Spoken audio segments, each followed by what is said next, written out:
C'était Fournier, oui. Il a disparu, Fournier. Éric Werner, Slobodan Despot, bienvenue chez moi. Mais merci de ton accueil. Oui, merci. Nous allons bientôt, l'année prochaine, célébrer les 10 ans d'Antipresse, 500 exemplaires. Racontez-moi un petit peu à l'origine de cette formidable aventure. Oh, l'origine est anecdotique. Il y a une dizaine d'années, donc en 2015, nous avions eu l'idée avec Jean-François Fournier, qui était journaliste, qui est toujours d'ailleurs, mais qui avait été le rédacteur en chef du Nouvelliste,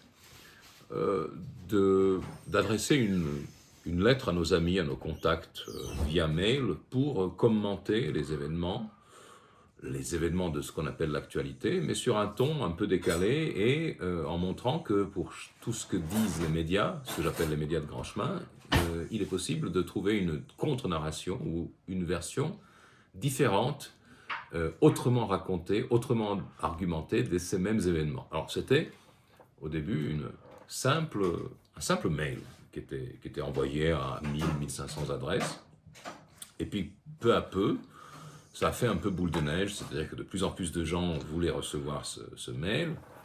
Et puis on a passé peu à peu d'abord à un modèle de newsletter, c'est-à-dire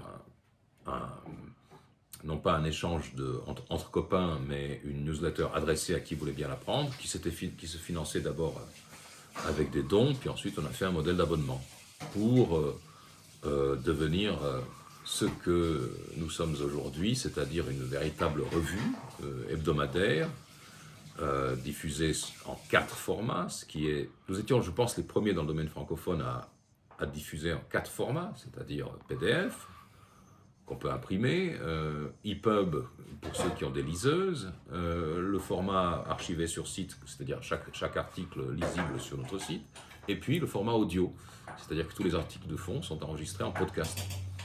Et ce qui fait que c'est le produit en même temps d'une certaine interaction avec les abonnés, et puis de ce que nous pouvons observer dans l'évolution des habitudes de lecture chez les gens. Donc on est très confortable avec ça, chacun y trouve son compte.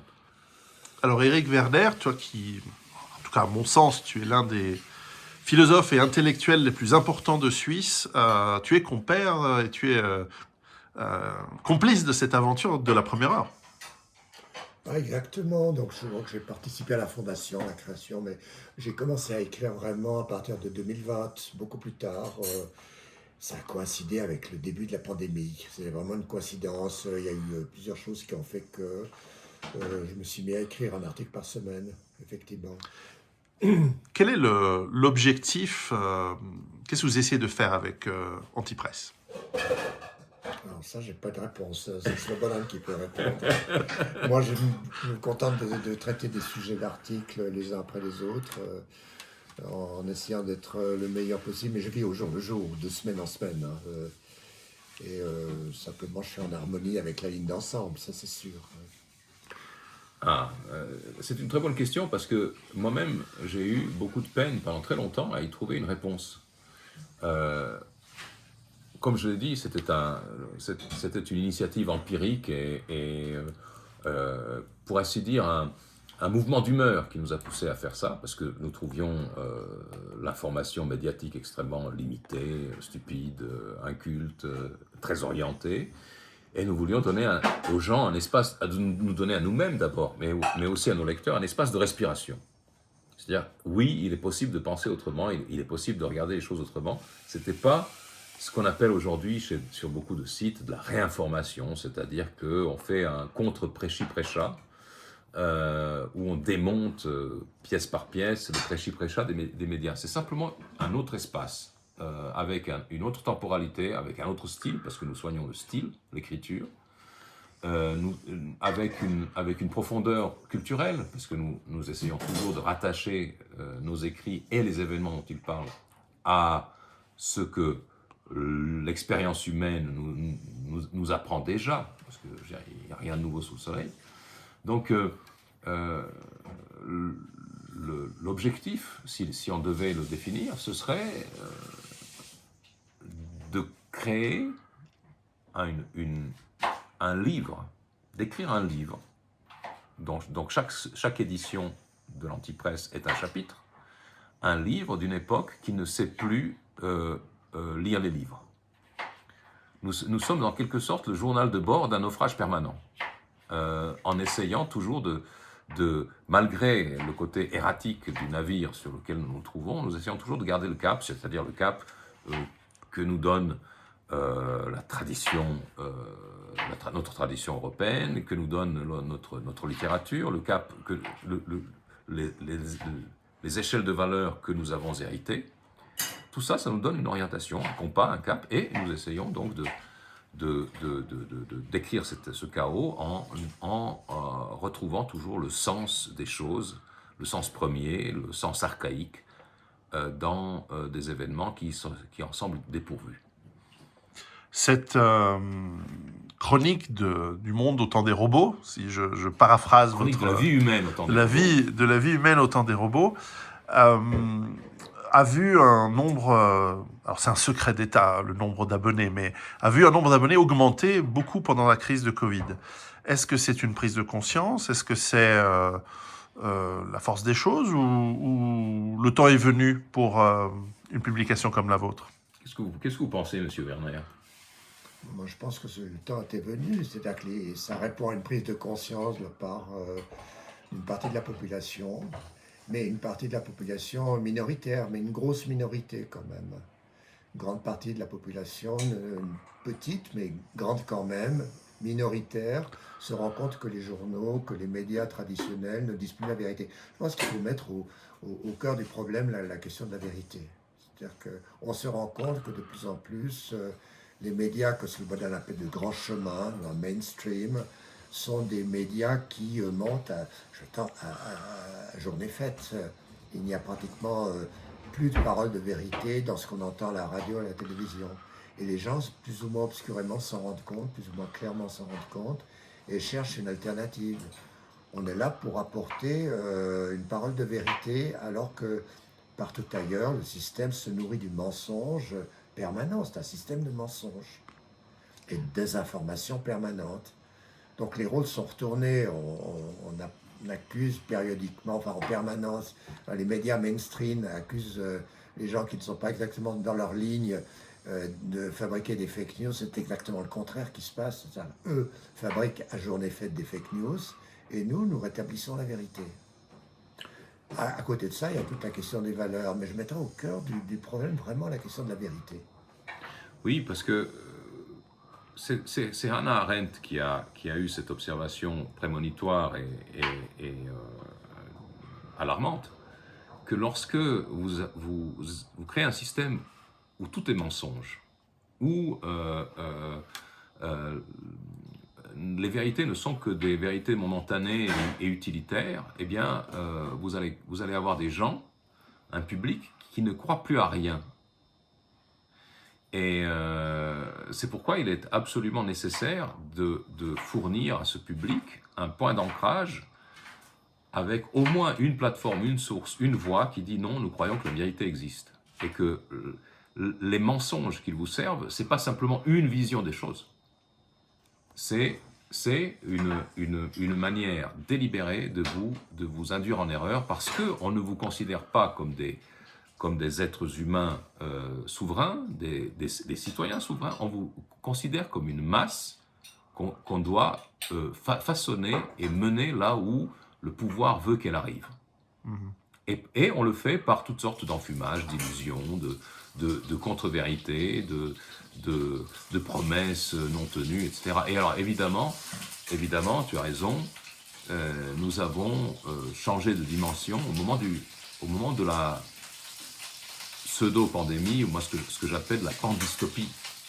Parce que, pour la première fois, petite incise, en 2020, pour la première fois, on a pu, en quelques semaines, mettre en place un véritable programme dystopique à l'œuvre, non pas dans des productions de cinéma ou de littérature, mais à l'échelle de la société et à l'échelle pratiquement de la planète entière. Mm-hmm. C'est une première quand même. C'est-à-dire qu'aujourd'hui, on voit que c'était fondé sur rien. C'était fondé sur une grippe de saison, ou pas de saison, mais sur une alarme largement surjouée. Et qu'est-ce que c'était? C'était ce que j'ai appelé tout de suite à l'époque un coup d'État technologique. C'est-à-dire que c'était un prétexte pour mettre en place des moyens de surveillance et de contrôle des populations qui n'auraient jamais pu être mis en place autrement que par cette crise-là, ou éventuellement par une guerre. Mais attendez, ça vient. Donc, beaucoup de gens, en 2020, quand ça a commencé, se sont repliés vers nous parce que nous étions probablement les premiers à le voir tout de suite. Moi, j'ai appelé ça, j'ai tenu une chronique d'ailleurs, au début c'était dans Marianne, j'avais un blog qui s'appelait les chroniques de Corona Foirus, en référence à Molière bien sûr. Évidemment que par la suite, il était devenu impossible de tenir un blog comme ça auprès, à l'ombre d'un journal dans le pays des droits de l'homme. Voilà. Donc tout cela est passé dans l'antipresse. Nous avons tenu cette chronique du coup d'État technologique et beaucoup de gens s'y sont reconnus. En fait, comme le dit Eric, nous nous adressons à un public minoritaire, mais qui est un grand public. C'est pas du tout une publication de secte ou d'initiés. Nous nous adressons en fait à un public qui, on a une chance ici en Suisse de pouvoir le mesurer, c'est un public qui dans les référendums sur des sujets sensibles et idéologiques, vote dans ce que nous considérons le bon sens, c'est-à-dire dans la direction de la raison et de la liberté humaine, qui vote à 40%, 35-40% dans le bon sens. Par exemple, contre les lois d'exception induites par une crise surjouée, les lois d'exception du Covid. On a quoi, 36% 40%. Donc on s'adresse quand même à notre bassin de public, c'est quand même 40% de la population adulte, citoyenne. Je ne pense pas pouvoir convertir les 2 tiers restants, mais ça c'est... Non, la majorité est toujours derrière le pouvoir. Oui. Ça c'est une constante. La majorité est derrière les pouvoirs totalitaires au XXe siècle. Aujourd'hui, elle est derrière les pouvoirs néo-totalitaires qui sont en train de se mettre en place en Occident. Façon assez similaire. Il y a beaucoup de points communs. Ça a toujours existé, ces choses-là, les gouvernements par mensonge. Mais là, à ce point, avec les proportions que ça prend aujourd'hui, il n'y a pas de précédent. L'histoire nous montre que les systèmes totalitaires, en tout cas au XXe siècle, ont mal fini. Et certes, s'ils ont tragiquement emporté des millions de gens avec eux, ils ne tiennent pas très longtemps. Est-ce que ça va être la même tendance au XXe siècle où la technologie, justement, leur donne des armes et du pouvoir que ceux du XXe siècle n'auraient même pas pu imaginer? On va se casser le nœud sur la réalité, comme on s'est cassé le nœud sur la réalité avant. Simplement, avec tout ce que tu dis, les moyens à disposition aujourd'hui, ça va prendre des proportions sans comparaison plus importantes. Bon, c'est le désastre qui nous attend n'a rien de commun avec celui même de 1945, en remontant plus dans le temps, 14-18. À un moment donné, la réalité s'impose, qu'on le veuille ou non. Elle s'imposera comme c'est imposé dans le passé, mais dans des proportions qu'on n'imagine même pas. Ce sera terrible. En même temps, malgré les catastrophes du XXe siècle, on a réussi à arriver à 9 milliards d'habitants maintenant. Justement, c'est pas une bonne nouvelle, ça. Oui. Bon, moi, ce que je vois, c'est que la partie là... D'abord, nous faisons face à des phénomènes qui sont globaux. Il n'y a aucun doute. Le contrôle des populations par le cerveau-lavage. J'aime beaucoup créer des néologismes. Le contrôle des populations par le cerveau-lavage médiatique, c'est pas quelque chose qui est limité à un pays ou à un bloc de pays. Tous les pays, toutes les sociétés modernes sont ainsi administrées, mais à des degrés divers. Et puis, avec des projets qui peuvent être divergents. Aujourd'hui, ce que nous voyons, et qui s'exprime de manière extrêmement visible, extrêmement spectaculaire, c'est qu'il y a une fragmentation du monde. C'est ce que les Russes et les membres des BRICS appellent l'évolution multipolaire du monde. Et moi, je dirais que nous sommes en train d'assister au soubresaut d'agonie d'un empire global qui était centré sur le monde occidental et ses leviers de pouvoir et ses valeurs. le monde occidental, qui aujourd'hui est incarné évidemment par l'Amérique, avec ses satellites européens. Nous sommes en train, malheureusement, ici où nous sommes, en Occident, y compris en Suisse, nous sommes en train de suivre une trajectoire analogue à celle au fond, d'une secte suicidaire. Nous allons finir comme la secte de Jim Jones, en Guyane. Alors, nous allons finir par boire le petit liquide vert qui va nous projeter dans Sirius. Parce que les mensonges que nous nous servons à nous-mêmes sont de ce niveau-là. Ce sont des mensonges qui ont une qualité létale. Et quand je dis létale, c'est suicidaire. Et moi qui voyage pas mal et qui suis à la croisée des mondes, je suis d'origine yougoslave, slave, serbe,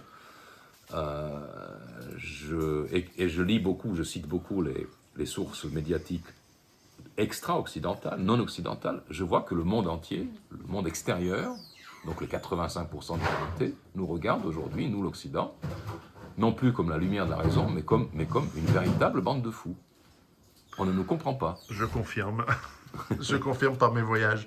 Où pouvons-nous trouver l'Antipresse ? C'est très simple, il n'y a qu'un seul endroit, c'est le site antipresse.net, et puis on peut s'y abonner. Les abonnements sont limités strictement à 1 an. On ne peut pas s'abonner à moins qu'1 an, parce que nous comptons sur... d'abord parce que nous sommes un récit dans le temps, dans la durée, et ensuite parce que nous ne produisons pas un fast-food intellectuel, nous produisons quelque chose qui exige un certain engagement de la part de ces lecteurs et un temps d'accompagnement. Un temps aussi pour entrer dans ce que nous faisons. C'est un système, une bibliothèque que nous avons constituée. Je mettrai le lien sous le descriptif de la vidéo. En tout cas, en tant qu'abonné de la première heure, je confirme que la qualité est au rendez-vous à chaque numéro. La réflexion surtout qu'elle suscite est toujours là. Éric Werner, avez-vous une actualité, des nouveaux livres et où pouvons-nous en savoir plus sur votre travail extraordinaire ? Pour le moment, j'écris des articles chaque semaine. Mais c'est vrai, vous venez de sortir, récemment, vous avez sorti un livre. J'ai sorti effectivement un livre sur l'actualité, on parle d'actualité, de Ernst Jünger, qui est un auteur dont je me sens très proche, et qui écrit un livre qui est assez oublié, négligé, qui s'appelle Le Traité du rebelle, et paru au début de la guerre froide, dans les années 50, et puis qui fait, quand on l'actualise, qui fait réfléchir sur la situation actuelle, certainement. Le site, on peut... C'est la Nouvelle Librairie. Alors, le livre a été édité à la Nouvelle Librairie, on peut le commander dans les librairies normales, il n'y a pas de souci. Très bien. Peut-être, si je vous donne 1 minute à chacun, comment voyez-vous l'avenir ? Comment voyez-vous ? Là, je vis au jour le jour, donc je me préoccupe. Je pense que la situation est gravissime, et en même temps, il faut pas trop y penser, il faut prendre les choses comme elles viennent, adopter une conduite qui est une conduite traditionnelle, de supporter les choses, et puis s'abstenir de prendre des risques. S'abstenir de prendre des risques, je pense que c'est important. Pas se battre pour le simple plaisir. Prendre des risques inutiles, c'est non. Voilà. On a affaire à des pouvoirs qui sont extrêmement dangereux. Il faut le savoir. On ne peut pas prendre des choses comme ça à la légère.